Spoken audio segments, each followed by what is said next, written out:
Assalamualaikum warahmatullahi wabarakatuh. Salam sejahtera untuk kita semua teman-teman. Berjumpa lagi di channel YouTube saya. Seperti biasanya di channel saya ini saya akan berbagi seputar ilmu hukum khususnya di bidang hukum pidana, baik itu mengenai skripsi, artikel maupun jurnal ilmiah.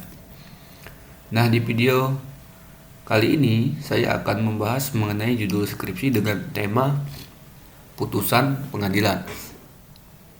Sebagaimana kita tahu bahwa skripsi-skripsi dengan tema putusan pengadilan ini cukup banyak dan cukup familiar ya di kalangan mahasiswa S1 Fakultas Hukum. Namun sebelumnya perlu teman-teman pahami bahwa judul skripsi yang akan saya sampaikan kali ini hanya meliputi putusan-putusan pengadilan yang ada daya tariknya untuk dikaji. Jadi tidak semua putusan pengadilan itu perlu dikaji ya, karena saya sudah sampaikan tadi sudah cukup banyak skripsi dengan tema putusan pengadilan ini. Jadi kita pilih beberapa saja yang punya daya tarik tersendiri. Nah, berdasarkan judul skripsi ya, tema judul skripsi yang saya berikan nanti, teman-teman silakan cari sendiri putusan pengadilan di wilayah hukumnya atau di wilayah hukum pengadilan setempat yang dekat dengan alamat tinggal teman-teman ya, sehingga nanti memudahkan dalam melakukan penelitian manakala diperlukan wawancara langsung dengan hakim bersangkutan yang memutus perkara yang putusannya kita kaji. Oke, sebelumnya perlu juga saya sampaikan bahwa pada teman-teman bahwa judul skripsi dengan tema putusan pengadilan ini hanya sebagai bahan acuan ya bagi teman-teman, jadi tidak perlu sama persis judulnya. Nah, sekalipun nanti ya tidak bisa diupayakan judulnya harus sama, maka teman-teman harus mencari putusan pengadilan yang berbeda, sehingga nanti sedikit banyak akan ada perbedaan dalam hasil dan pembahasannya ya, karena putusan yang berbeda. Namun itu pun masih bergantung dengan kebijakan dari dosen pembimbing ya, atau prodi teman-teman, apakah mengizinkan dengan judul yang sama tetapi dengan putusan yang berbeda. Oke, baiklah teman-teman, langsung saja kita ke judul yang pertama, yaitu penjatuhan pidana di bawah minimum khusus dalam perkara tindak pidana narkotika ditinjau dari aspek keadilan dan kepastian hukum. Judul pertama ini berangkat dari isu hukum bahwa pidana minimal telah ditentukan di dalam beberapa peraturan perundang-undangan di luar KUHP. Nah, salah satunya Undang-Undang Nomor 35 Tahun 2009 tentang narkotika. Namun walaupun di dalam undang-undang tentang narkotika tersebut telah ditentukan pidana minimal, dalam praktiknya limit pidana minimal tersebut masih disimpangi oleh hakim ya, sehingga muncul friksi antara kepastian hukum dan keadilan. Nah, oleh karena itu perlu diteliti lebih lanjut dengan permasalahan sebagai berikut. Pertama, bagaimana pertimbangan hukum hakim dalam penjatuhan pidana di bawah minimum khusus dalam perkara narkotika? Nah, terkait masalah pertama ini ya, hakim dapat mengabaikan jika hukuman pidana minimal masih dirasa terlalu berat ya, atau menciderai rasa keadilan di masyarakat. Nah, oleh karena itu hakim dalam putusannya harus mempertimbangkan ya dalam rangka menjawab keadilan dan kepastian hukum. Yang kedua, apakah penjatuhan pidana di bawah minimum khusus dalam perkara narkotika telah memenuhi keadilan dan kepastian hukum? Nah, masalah kedua ini menyangkut kebebasan hakim ya, yang diimbangi dengan keadilan dan kepastian hukum. Namun seperti yang saya sampaikan di awal tadi, silakan teman-teman cari putusan pengadilannya.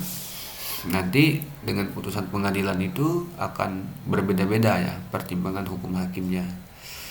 Oke, selanjutnya kita ke judul yang kedua, yakni kajian penanganan prejudicial gistil sistematis dalam perkara penyerobotan tanah. Nah, judul yang kedua ini berangkat dari isu hukum bahwa adanya persinggungan antara hukum perdata dan hukum pidana dalam perkara penyerobotan tanah. Nah, persinggungan antara hukum pidana dan hukum perdata ini mengakibatkan terjadinya perselisihan pra-yudisial ya, atau kita kenal dengan prejudicial gestil ya. Dalam perkara penyerobotan tanah harus didahului dengan putusan pengadilan perdata yang berkekuatan hukum tetap mengenai kepemilikan tanah. Kondisi ini yang kemudian menimbulkan pertanyaan mengenai perkara manakah yang harus diputuskan lebih dahulu ya, atau perkara manakah yang harusnya ditunda atau dihentikan maupun ditangguhkan sebagai alternatifnya. Kemudian jika tidak diselesaikan secara sistematis ya, perselisihan pra-yudisial tersebut akan menimbulkan diskursus keadilan pada masyarakat yang mengharapkan kepastian tentunya terhadap penegakan hukum kita melalui hukum acara pidana. Nah, maka dari itu menarik untuk kita teliti dua permasalahan sebagai berikut. Yang pertama, bagaimana ketentuan hukum prejudicial gestil dalam pemeriksaan perkara pidana di Indonesia. Mengenai masalah yang pertama ini menyangkut regulasi pemeriksaan perkara pidana dalam hal penyerobotan tanah yang ditangguhkan untuk menunggu suatu putusan pengadilan dalam pemeriksaan perkara perdata ya, mengenai ada atau tidaknya hak perdata dalam perkara pidana penyerobotan tersebut. Kemudian masalah yang kedua, bagaimanakah formulasi mekanisme penanganan prejudicial gestil dalam pemeriksaan perkara pidana yang sistematis ya. Nah, mengenai permasalahan yang kedua ini berhubungan dengan formulasi ideal ya, penanganan prejudicial gestil dalam pemeriksaan perkara pidana untuk mencegah timbulnya kontradiksi antara putusan perdata dan putusan pidana serta memberikan kepastian hukum bagi para pihak yang berperkara. Jadi menjawab masalah kedua ini silakan nanti teman-teman uraikan bagaimana sih format penanganan perselisihan prajudisial yang sistematis ini. Yang dalam rangka tujuannya tidak lain adalah untuk mencegah timbulnya kontradiksi antara putusan pidana dan perdata serta memberikan kepastian hukum kepada pihak-pihak yang berperkara. Oke, selanjutnya kita masuk ke judul yang ketiga, analisis putusan NO atau dakwaan tidak dapat diterima dalam perkara pidana. Nah, mengenai judul yang ketiga ini kita tahu bahwa KUHP tidak mengenal putusan NO ya. KUHP hanya mengenal 3 macam atau 3 jenis putusan akhir, yakni putusan pemidanaan, putusan bebas, dan putusan lepas. Akan tetapi dalam perkembangannya ditemukan bahwa hakim memutus perkara pidana dengan putusan NO atau dakwaan penuntut umum tidak dapat diterima dengan alasan bahwa perkara tersebut bukan domain hukum acara pidana. Nah, misalnya dalam perkara wan prestasi yang dipaksakan menjadi perkara pidana penipuan ataupun contoh lainnya yakni pidana sengketa kepemilikan tanah yang dipaksakan menjadi perkara pidana penyerobotan tanah. Nah, mengenai masalah yang ketiga ini dirumuskan dua permasalahan, yakni bagaimana dasar pertimbangan hakim dalam memutus NO dalam perkara pidana. Nah, masalah pertama ini silakan nanti teman-teman kaji pertimbangan hakim dalam memutus NO ya, baik dari pertimbangan aspek yuridisnya, aspek sosiologis, dan aspek filosofis. Kemudian masalah yang kedua yakni bagaimana akibat hukum putusan NO dalam perkara pidana. Berkaitan dengan masalah yang kedua ini, manakala dakwaan penuntut umum itu tidak dapat dijadikan dasar mengadili perkara pidana, idealnya hakim memutus bebas atau lepas dari segala tuntutan hukum. Ya, karena tadi saya sampaikan bahwa KUHP tidak mengenal putusan NO. Nah, jika hakim memutus NO, maka putusan tersebut menyimpangi KUHP dan akibatnya tidak terwujud keadilan dan kepastian hukum karena perkara tersebut tidak bisa diadili kembali atau kita kenal dengan istilah nebis in idem ya. Selanjutnya judul yang keempat, ganti kerugian terhadap terdakwa yang diputus bebas dan telah berkekuatan hukum tetap. Nah, mengenai putusan pengadilan yang berkaitan dengan terdakwa yang diputus bebas dan telah inkrah ini, tentu kita masih ingat dengan kasus 6 pengamen di Kelurahan Cipulir yang dituntut karena diduga telah melakukan pembunuhan ya terhadap korban Diki Maulana. Nah, singkat cerita, ke-6 orang tersebut tidak terbukti secara sah dan meyakinkan melakukan perbuatan pembunuhan sebagaimana yang didakwakan. Intinya, terdakwa yang telah diputus bebas dan berkekuatan hukum tetap putusannya akan mengalami kerugian karena selama proses peradilan ya dia ditahan menurut cara yang sah menurut hukum. Akibat penahanan tersebut, salah satu kerugian materialnya ialah ia tidak bisa menafkahi keluarganya lagi. Dia tidak bisa bekerja lagi.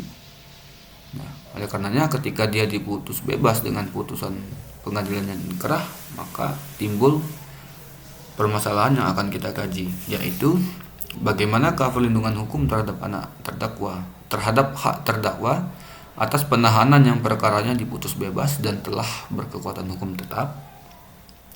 Masalah yang pertama ini membahas instrumen hukum yang menjamin perlindungan hak-hak terdakwa untuk memperoleh ganti kerugian manakala ia diputus bebas berdasarkan putusan pengadilan dan inkrah. Silakan nanti teman-teman uraikan hak-hak terdakwa itu apa saja. Masalah yang kedua, bagaimana mekanisme perolehan ganti kerugian bagi terdakwa atas penahanan yang perkaranya diputus bebas dan telah berkekuatan hukum tetap. Nah, masalah kedua ini poinnya adalah mekanisme perolehan ganti rugi ya. Nah, oleh karenanya nanti silakan teman-teman bahas bagaimana ya, terdakwa yang diputus bebas dengan putusan yang inkrah ini memperoleh ganti kerugian ya. Sehingga secara objektif kemudian mendapatkan problem solving ya atau pemecahan masalah untuk ditawarkan di kemudian hari, terutama dalam momentum rancangan kitab undang-undang hukum acara pidana. Kemudian judul yang kelima, analisis putusan kesalahan penerapan hukum Judex Facti dalam perkara pidana. Problematika yang sering terjadi di lingkungan badan peradilan kita adalah ketidaksesuaian penerapan kewenangan memeriksa substansi perkara. Dua kewenangan Judex Facti dan Judex Juris seolah berada pada ruang berbeda namun tidak memiliki batasan yang jelas. Akibatnya tidak sedikit putusan yang lahir itu melampaui batas kewenangan peradilan itu. Misalnya pada pengadilan tinggi sebagai peradilan tingkat banding seharusnya memiliki kewenangan Judex Facti ya. Tetapi dalam praktiknya ada pengadilan tinggi yang justru memeriksa dan mempertimbangkan unsur-unsur Judex Juris. Nah, kemudian hakim seringkali menjatuhkan putusan dengan mengabaikan hal-hal yang diperiksa. Dengan demikian dirumuskan permasalahan yang sebagai berikut ya. Yang pertama, bagaimana kewenangan hakim terkait penerapan Judex Facti. Nah, masalah ke-1 ini mengkaji kewenangan Judex Facti dalam menentukan fakta hukum ya dalam suatu persidangan yang akan dijadikan pertimbangan ya dalam putusan. Yang kedua, bagaimana implikasi kesalahan penerapan hukum Judex Facti dalam perkara pidana. Nah, implikasi di sini adalah implikasi hukum ya. Oleh karenanya masalah kedua ini membahas akibat hukum kesalahan penerapan Judex Facti, antara lain ya akibat hukum yang timbul manakala ada kesalahan penerapan hukum Judex Facti, yaitu putusan tersebut batal demi hukum. Oke teman-teman, sekian video saya kali ini. Semoga bermanfaat bagi teman-teman yang saat ini sedang mengambil ancang-ancang mengajukan judul skripsi.